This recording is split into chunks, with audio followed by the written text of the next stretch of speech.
परिवर्तन संसार का नियम है। जिसे तुम मृत्यु समझते हो वही दूसरा जीवन है।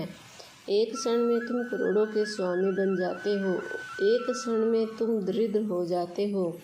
मेरा तेरा छोटा बड़ा अपना अपना मन से मिटा दो, विचार से हटा दो, फिर सब तुम्हारा है और तुम सबके हो। जय श्री कृष्णा। राधे राधे। कैसे हो आप सब? आशा रखती हूँ कि आप सब लोग बढ़िया होंगे। कान्हा जी की दया दृष्टि आप लोगों पर बनी होगी तो कान्हा जी की कृपा से आप सभी लोग ठीक होंगे, स्वस्थ होंगे, मस्त होंगे। तो आज आपको वीडियो मिलने वाली है। तो मैं यहाँ पर स्नान करा रही हूँ अपने लड्डू गोपाल जी को, और स्नान विधि की वीडियो भी आपको साथ साथ में मिलती रहेगी। और क्या है कि देवशानी एकादशी आई हुई है, तो देवशानी एकादशी कब है और किस तरह से हमें पूजा याचना करनी चाहिए। तो देवशानी एकादशी है 29 जून की। दिन पड़ रहा है बृहस्पतिवार, बहुत अच्छा दिन पड़ रहा है। और देवशानी एकादशी योगिनी एकादशी के बाद में आती है। तो कहते हैं कि आषाढ़ मास की शुक्ल एकादशी की देवशानी एकादशी कहते हैं। पुराणों में उल्लेख आया है कि इस दिन भगवान विष्णु 4 मास तक पाताल लोक में निवास करते हैं और कार्तिक मास में शुक्ल पक्ष की एकादशी में प्रस्थान करते हैं। इस कारण इसे देवशानी एकादशी तथा कार्तिक माह में होने वाली एकादशी को देवउत्थानी एकादशी बोलते हैं। आषाढ़ मास में कार्तिक मास तक के समय में चतुर्मास कहा जाता है। इन 4 महीनों में भगवान क्षीर सागर में अनंत शैया पर शयन करते हैं, इसलिए इन 4 महीनों में विवाहित आदि शुभ कार्य नहीं होते, सब वर्जित होते हैं। यानी कि जो मंगल कार्य होते हैं वो नहीं होते हैं, विवाह आदि भी नहीं होते हैं, और जो शुभ कार्य वो होते हैं वो होते नहीं। इन दिनों में साधु लोग एक ही स्थान पर रह के तपस्या करते हैं तथा इसकी एक कथा भी है छोटी सी। तो हम पूजा करते हैं, भगवान जी को स्नान कराते हैं, लड्डू गोपाल जी को स्नान कराते हैं, उनके श्री विग्रह को अच्छे से पंचामृत से या किसी भी, यानी कि मैंने तो दही और बेसन का पेस्ट बनाकर आज इनको स्नान कराया है। तो जैसे कि गर्मियाँ चली रही है तो भांति भांति के स्नान कराते हैं।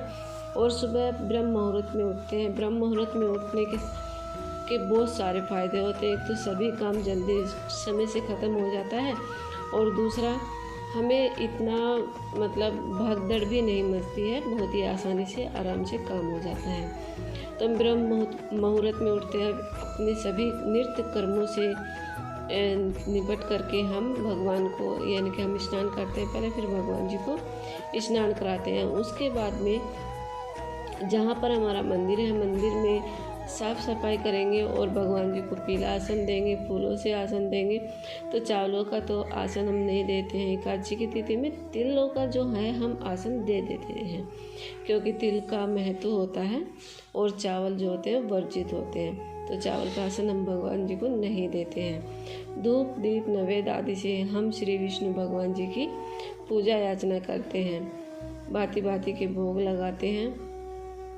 तो भोग में हम कोई भी मिठाई ले सकते हैं, कोई भी ऋतु अनुसार फल ले सकते हैं, और भगवान जी को हो सके तो पीले वस्त्र ही धारण कराते हैं। तो मैंने तो वीडियो एक दिन पहले बनाई है, एक दिन क्या कई दिन पहले बना के रखी हुई है। तो देवशानी एकादशी, गलती से मुख से निकल गया। तो देवशानी एकादशी जो होती है, देवशानी एकादशी पर हम शिव भगवान की भी पूजा करते हैं, पूजा आराधना करते हैं।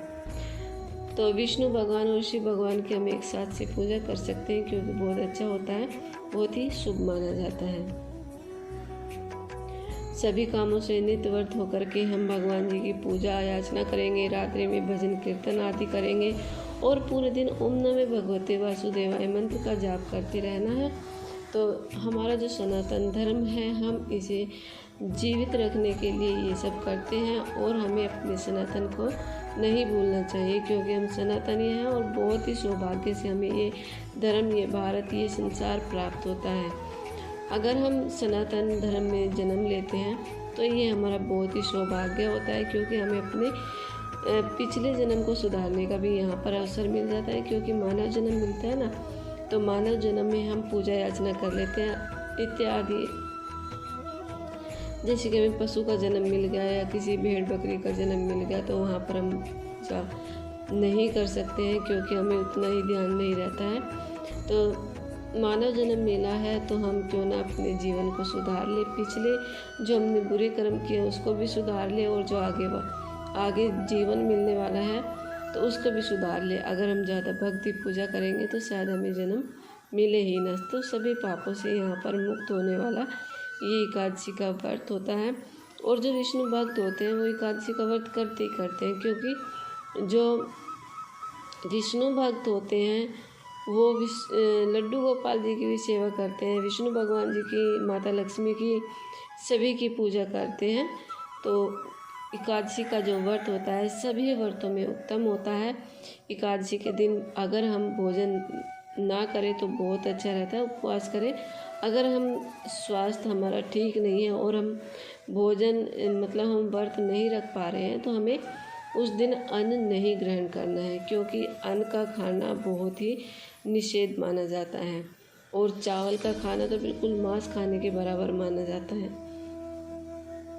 सो गाइस, जानकारी आजकल क्या होता है कि सभी के पास होते हैं, सभी के पास होती है जानकारी। ऐसा नहीं है कि किसी के पास नहीं होती है, लेकिन ये एकमात्र उद्देश्य सनातन को जागरूक करने का है। और हम सनातनीय हैं तो हम अपने धर्म से पीछे नहीं हट सकते हैं। तो बहुत अच्छी तरह से पूजा करते हैं सभी लोग, बहुत अच्छी तरह से भगवान जी की सेवा करते हैं। तो आज का जो ज़माना है ना बहुत ही आगे निकल गया है, और ये कलयुग चला हुआ है भैया, यहाँ पर कोई नहीं बच सकता। तो अगर हम एक स्थान पर बैठ के पूजन नहीं कर सकते हैं तो लड्डू गोपाल जी की सेवा करने का बहुत ही अच्छा एक उपाय और सरल रास्ता है। क्योंकि हम भगवान जी की सेवा भी करते रहते हैं और यहाँ पे हम भगवान जी को भजते भी रहते हैं। और सबसे बड़ा कार्य होता है नाम जाप का। नाम जाप में जितनी शक्ति है उतनी किसी वस्तु में नहीं है, किसी भी, यानी कि हम जो सेवा कर रहे हैं उसमें भी नहीं है। अगर हम 2 मिनट भी पूरे अपने ध्यान लगाकर प्रभु का नाम जाप करेंगे तो हमारे भगवान जी ना उसी में खुश हो जाते हैं। और यहाँ पर हम क्या करते हैं कि लड्डू गोपाल जी की सेवा भी करते रहते हैं, साथ साथ में उन्हें स्नान आदि भोग आदि सभी चीज़ें आ जाती हैं। और हम ओम नमः भगवते वासुदेवाय मंत्र का जाप करते हैं, या फिर हम महामंत्र हरे कृष्णा हरे रामा राम राम हरे हरे, तो ये महामंत्र का भी हम जाप करते रहते हैं। तो एकादशी की तिथि में किसी की चुगली निंदा आदि नहीं करनी चाहिए, और हमें पूजा पूरी विधि विधान के अनुसार ही करनी चाहिए। और पूरे नियम भी किसी पे हमें नहीं थोपने चाहिए, क्योंकि भगवान से जुड़ने का हर किसी का मतलब होता है, ये होता है कि हर किसी को जोड़ना है हमें अपने भगवान की भक्ति में, तोड़ना नहीं है। किसी को भी ये नहीं कहना है कि ये बहुत नियम कठिन है, बहुत ज़्यादा ही कष्ट होते हैं, ऐसा हम नहीं कर सकते, ऐसा तुम नहीं कर सकते, तो ये सब गलत है। भाई सभी को कर सकता है, कोई पूरे नियम के साथ में कर सकता है, कोई अधूरे नियम के साथ में कर सकता है, ले तो भगवान का नाम ही रहा है। तो ये छोटी सी वीडियो आपको कैसी लगी ये आप कमेंट सेक्शन में जाकर के ज़रूर से बताइएगा।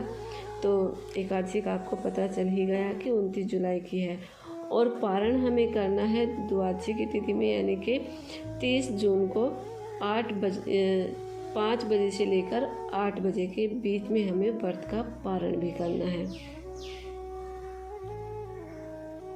और हमें अपने ठाकुर जी का विशेष ध्यान रखना है। तो आपको ये छोटी सी वीडियो कैसी लगी आप ये कमेंट सेक्शन में ज़रूर से बताइएगा। अगर थोड़ी भी अच्छी लगे तो फ्रेंड्स और फैमिली के साथ मिलकर शेयर कीजिएगा। तो फिर मिलते हैं न्यू वीडियो में, तब तक के लिए राधे राधे, हरे कृष्णा।